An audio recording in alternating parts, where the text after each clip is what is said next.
Growing up in the Peterson family household was never dull. With 3 children under one roof, there was always noise, laughter, and sometimes tears. Sarah, the middle child, had always been closest to her older brother, Daniel.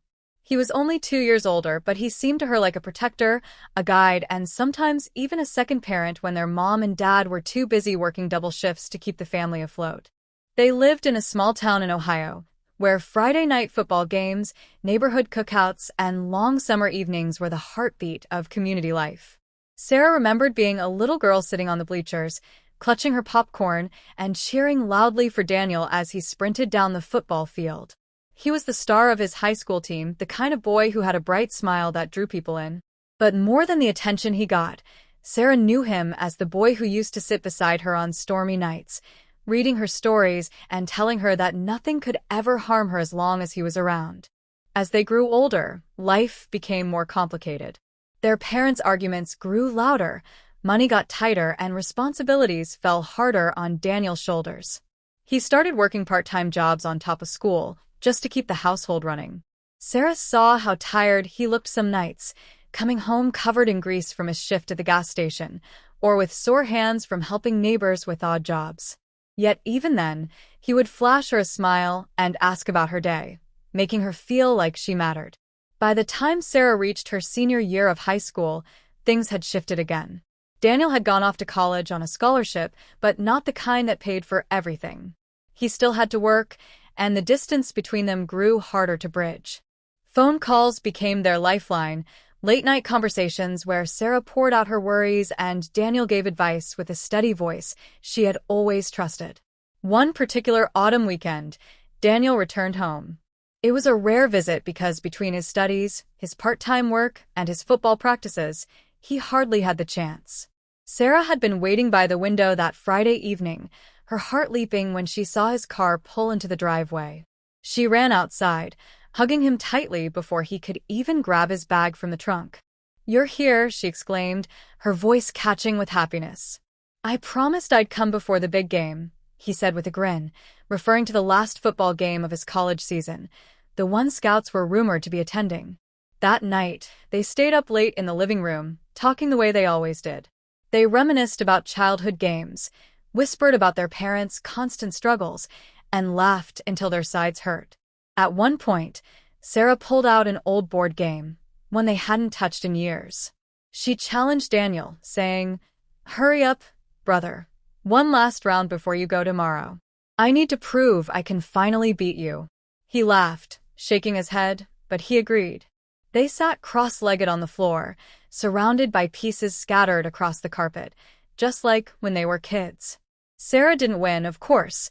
Daniel's mind was always sharper in games. But for her, the victory was just having him there, reminding her that even though the world around them kept changing, some things stayed the same. The next morning, Sarah woke up early. She found Daniel already dressed, sitting on the porch with a cup of coffee, staring out at the quiet street. She joined him, wrapping herself in a blanket. "Are you nervous?" she asked softly. He nodded. "A little. This game could change everything. If I play well, maybe I'll get a chance at something bigger. But if I mess up," his voice trailed off. Sarah touched his arm gently. "You won't. You've worked too hard for this. And no matter what happens, you're still my hero." He smiled, though his eyes looked far away. Later that day, the whole family piled into the car and drove to the stadium. The stands were packed, the air buzzing with excitement.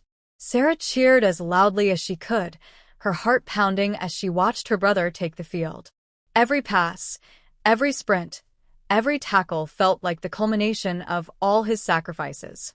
In the fourth quarter, with the score tied, Daniel caught a long pass and sprinted toward the end zone. The crowd erupted as he scored the winning touchdown. Sarah jumped to her feet, tears streaming down her face, knowing this was a moment that could define his future. After the game, when reporters swarmed and scouts took notes, Daniel found her in the crowd. He hugged her so tightly she could hardly breathe. "One last round, huh?" he whispered with a smile, echoing her words from the night before. That weekend turned into a memory that stayed with Sarah forever. Even years later, When Daniel's football career took unexpected turns, when life threw them both curveballs, she always held on to the feeling of that night.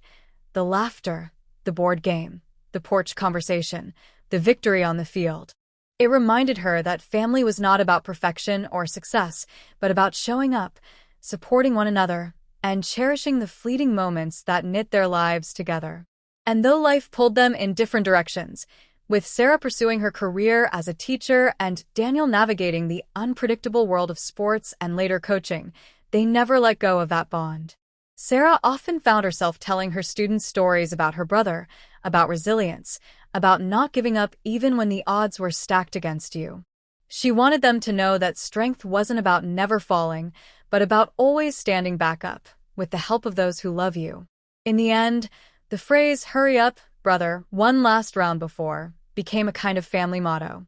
It wasn't just about board games or football, it was about seizing moments, holding on to connections, and never taking time for granted.